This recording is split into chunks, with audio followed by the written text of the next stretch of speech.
At the edge of the Southern California desert, there is a lake that looks like it is slowly walking away from the towns built beside it. On a map, the Salton Sea still looks massive, roughly 35 miles long and 15 miles wide. From a distance, it can still look like the setting of a classic lake town story. But on the ground, the shoreline tells a different truth. Roads that once pointed toward recreation now lead toward empty space. Boat ramps reach for water that has pulled back. Land that used to be underwater is now exposed ground. And for the people who still live nearby, the crisis does not end when the water disappears. That is the part most people miss. When a lake shrinks, it does not simply occupy less space. It leaves something behind. Dust, uncertainty, a property market shaped by a promise that changed, a public health question hanging over homes, schools, and playgrounds, and a monthly cost that does not arrive in an envelope marked Lake Public Spending. A house that may be paid for, but harder to sell at the price a family would need to start over. A town that was once marketed around water, now forced to live beside the consequences of losing it. As of November 2024, technical estimates showed that 37,804 acres of lakebed had been exposed at the Salton Sea since 2002. To an outsider, that sounds like environmental data. But for families around the basin, it is not just a statistic. It is land that used to be underwater, land that can dry, land that can crack, land that can blow across the desert wind. That is how a regional water management problem becomes a local air quality concern. And this is where the story becomes bigger than a single lake. The Salton Sea did not shrink in isolation. It sits near the end of one of the most pressured water systems in America, a system built to serve farms, cities, rivers, reservoirs, and millions of people who may never once see this shoreline. Somewhere else, water is counted as conservation. Somewhere else, it is counted as supply. Somewhere else, it helps stabilize a larger system. But here, near the edge of the Salton Sea, the missing water becomes visible. It becomes a line in the dirt. It becomes a road that no longer reaches the lake. It becomes a child growing up in a place where the horizon can carry dust from exposed lakebed. It forces families to ask a question no household budget was designed to answer, but you cannot. That is the hidden cost crisis in this story. Not just a shrinking lake, not just a strange desert landscape, not just a failed resort dream. The deeper story is how America solves pressure in one place, while another community absorbs the cost somewhere else. And to understand how that happened, you have to look at the detail that changes the entire story. For decades, this lake survived on water that was never really lake water. It was return flow. Water moved from the Colorado River into the Imperial Valley. It passed through canals, fields, farms, and drainage networks. And after it was used, some of that water eventually made its way toward the Salton Sea. That sounds technical. But it means the lake's future was tied to something much larger than weather. It was tied to farming. It was tied to Southern California's cities. It was tied to legal agreements. It was tied to the Colorado River. And it was tied to a basic conflict echoing across the American West. Who loses the water they were never officially promised? In 2003, a major agreement known as the Quantification Settlement Agreement reshaped how Colorado River water was allocated among major Southern California water agencies. On paper, this was water management. It helped California live within its Colorado River entitlement. It created transfers. It encouraged conservation. It moved water toward places where growing cities needed more reliable supply. One transfer ramped up to as much as 200,000 acre-feet per year from the Imperial Irrigation District to San Diego for up to 75 years.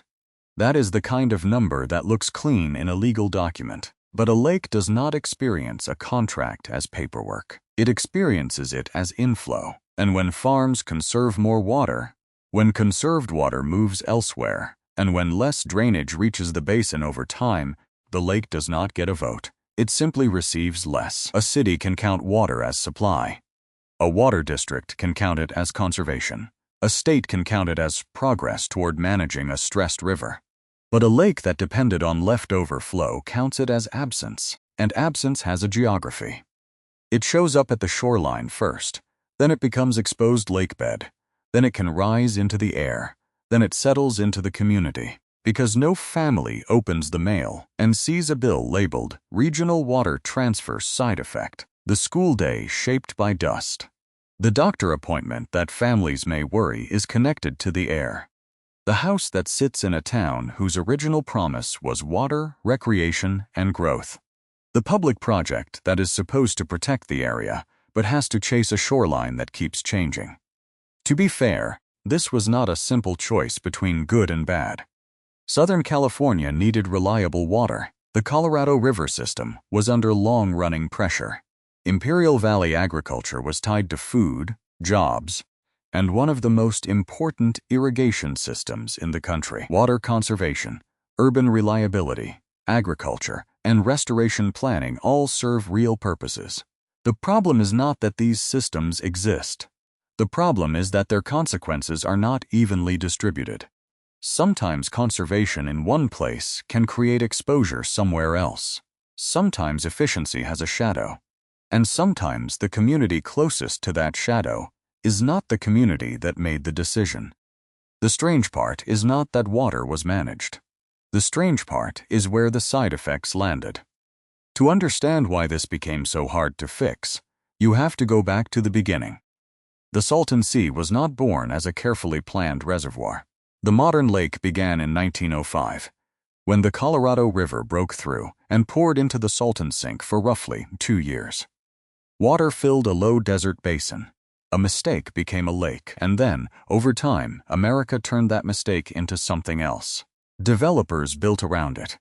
Roads reached toward it. Communities grew beside it. Families bought into a dream of boating, recreation, waterfront property, and a version of California life that looked almost impossible on the map. A huge inland sea in the middle of dry country. For a while, that dream was easy to sell. A lake in the desert feels like a miracle, but miracles still need maintenance, and the Salton Sea's maintenance was never simple. It had no easy natural outlet. Its future depended on the water coming in, the water evaporating out, and the complicated human system that kept sending agricultural drainage toward it. That is the part hidden beneath the old postcard version of the story. The Salton Sea did not just sit there as scenery. It was connected to canals, farms, legal rights, and the Colorado River, one of the most contested water systems in the United States. Then came 2003. The water systems became more efficient. The river accounting improved. Cities gained reliability. But the lake began losing what it had been living on, and for the towns beside it, the change did not arrive like a sudden catastrophe. There was no single day when the lake disappeared. There was no one morning when every house lost its value. There was no single headline that could capture the whole cost.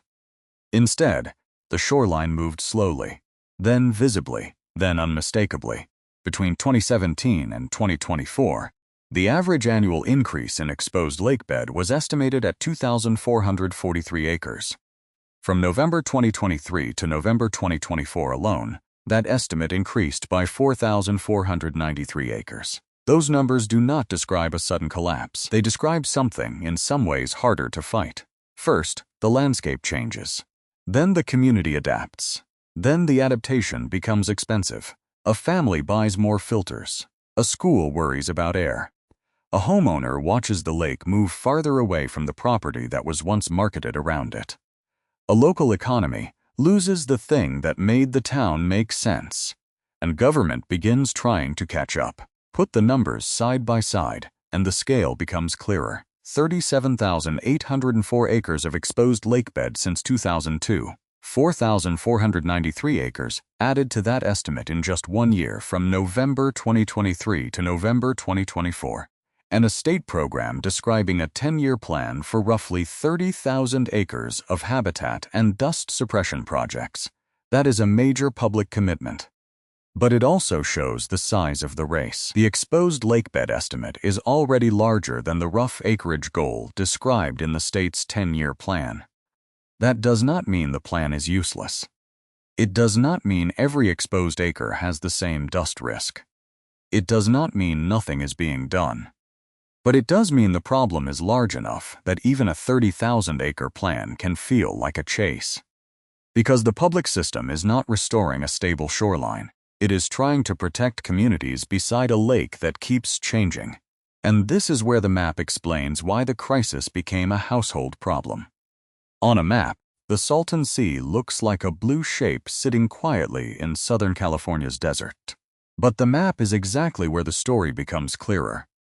To one side are farms in the Imperial Valley, where Colorado River water supports one of the most important agricultural regions in the country. Farther away are cities that depend on water reliability. Beyond that is the Colorado River system itself, a system under pressure from drought, demand, conservation, law, and long-term overuse. And then, at the end of this chain, sits the Salton Sea. That geography matters because the lake is not a local pond that can be managed in isolation. It is connected to decisions made across a much larger region. When water is conserved upstream from the lake, the benefits can appear in one place. When water is transferred, the reliability can appear somewhere else. When regional water accounting improves, officials can point to a system that is functioning more efficiently. But the Salton Sea sits where the side effect becomes visible. The missing inflow becomes shoreline. The shoreline becomes exposed lakebed. The exposed lakebed becomes dust risk. And the dust risk becomes a normal life problem for people who live nearby. This is why geography turns the Salton Sea into more than a water story. It turns it into a cost transfer story. Because the communities around the lake are not sitting beside the place where the water decision is most valuable.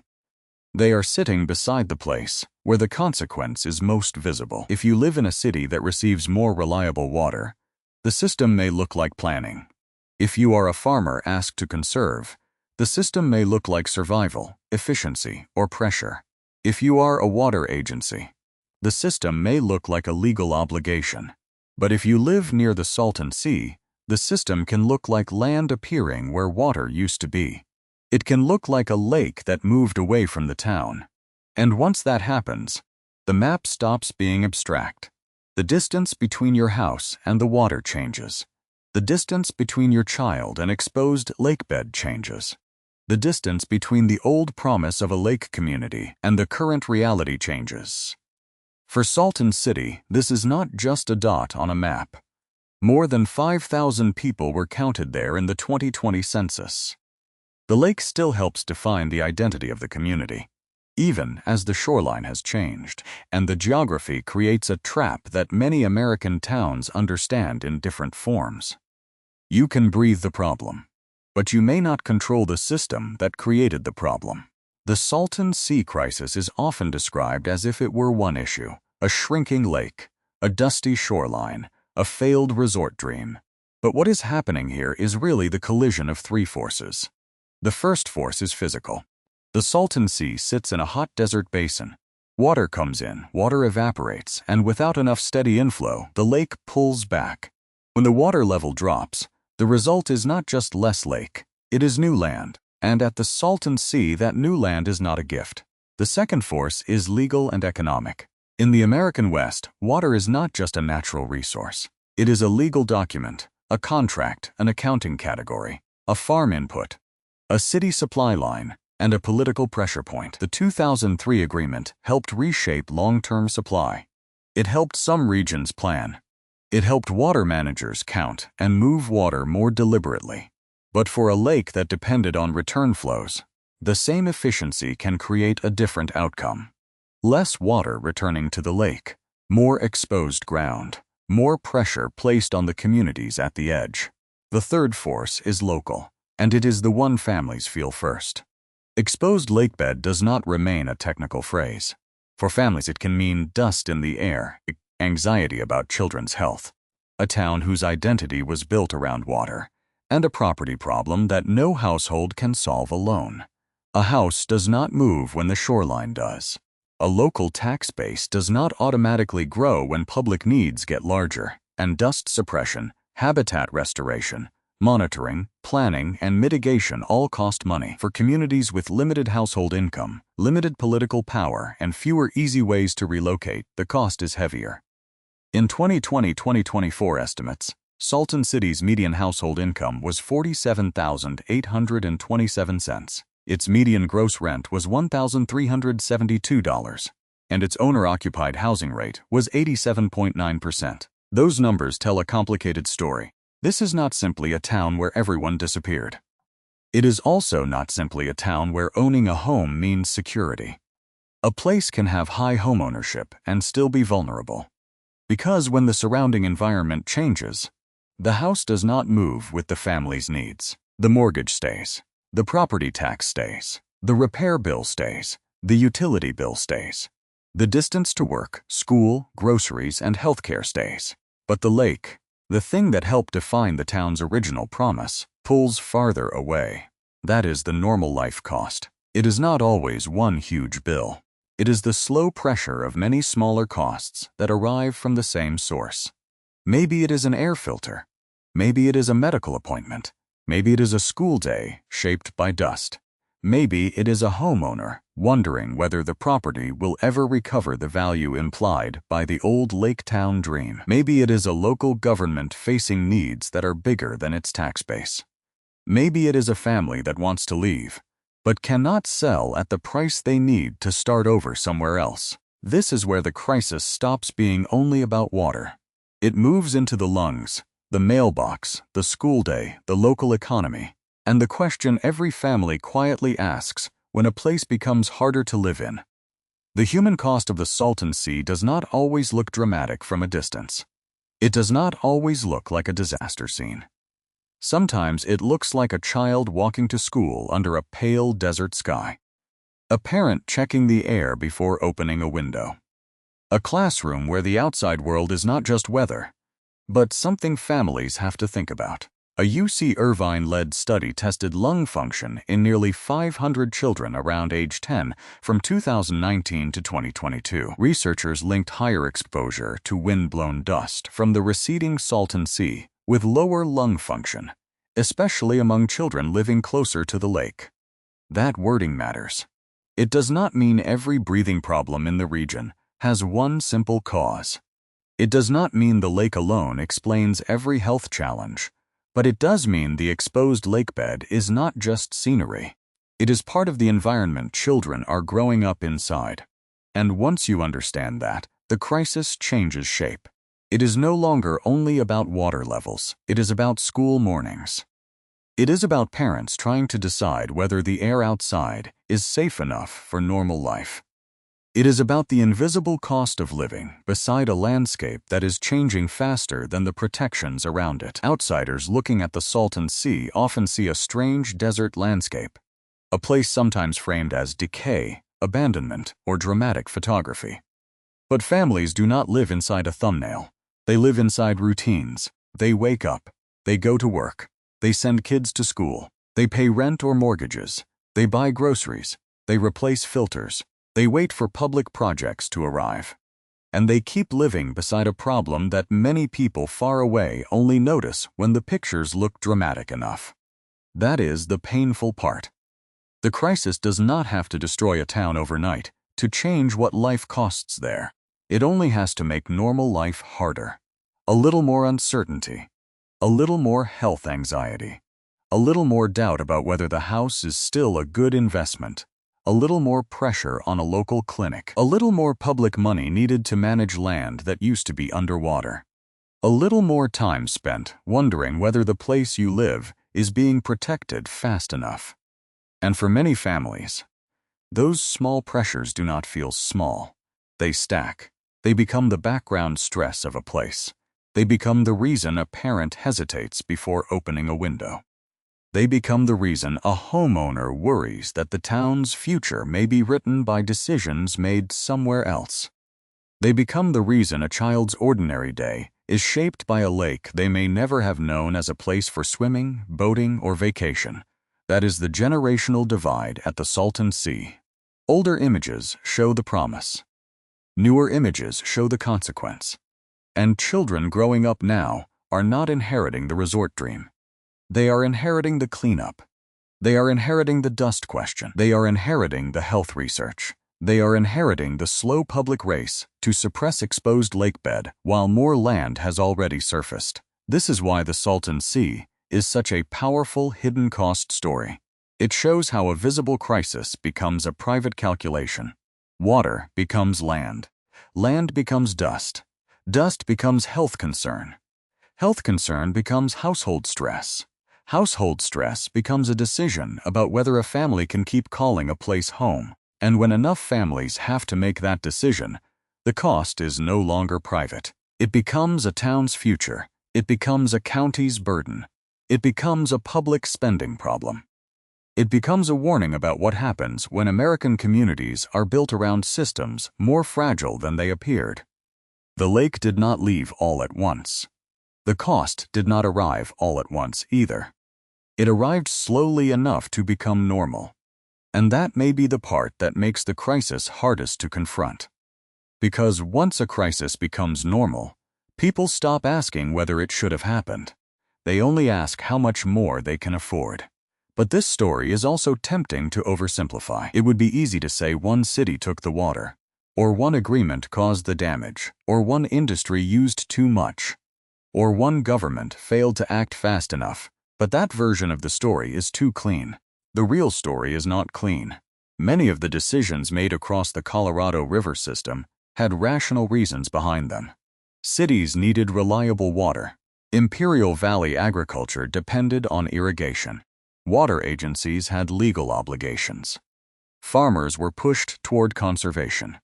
State and federal officials had to manage a river system already carrying too many demands.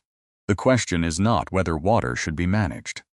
The question is what happens when the side effects of management concentrate in one place. A decision can be rational in one place and painful in another. A water transfer can help a city while reducing the inflow to a lake. A conservation program can help a stressed river while exposing more lakebed. A farm district can improve efficiency while changing the balance of a nearby ecosystem.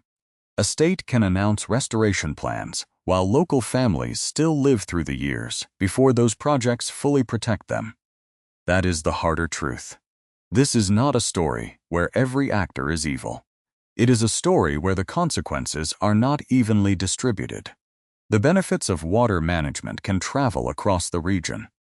The costs can concentrate at the shoreline. And when costs concentrate, the people closest to them often have the least ability to move them somewhere else.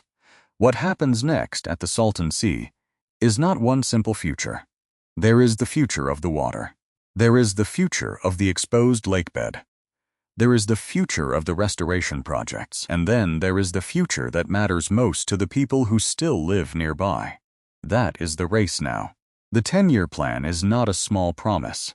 It means public agencies understand the problem is real. It means the exposed lakebed is not being treated as just an ugly landscape. It means the state recognizes that dust, habitat, water, and community protection are connected. But restoration does not happen at the speed of fear. It happens at the speed of planning, permits, funding, engineering, construction, monitoring, maintenance. And while that process moves forward, the lake keeps responding to physics. If less water comes in and evaporation continues, more shoreline can pull back. More land can be exposed. And more communities may have to live in the space between official recognition and visible protection. That space is where hidden cost crises become painful, because on paper, a 10-year plan can look organized. At the kitchen table, 10 years can feel like a childhood. 10 years can be the difference between a child starting elementary school and entering high school.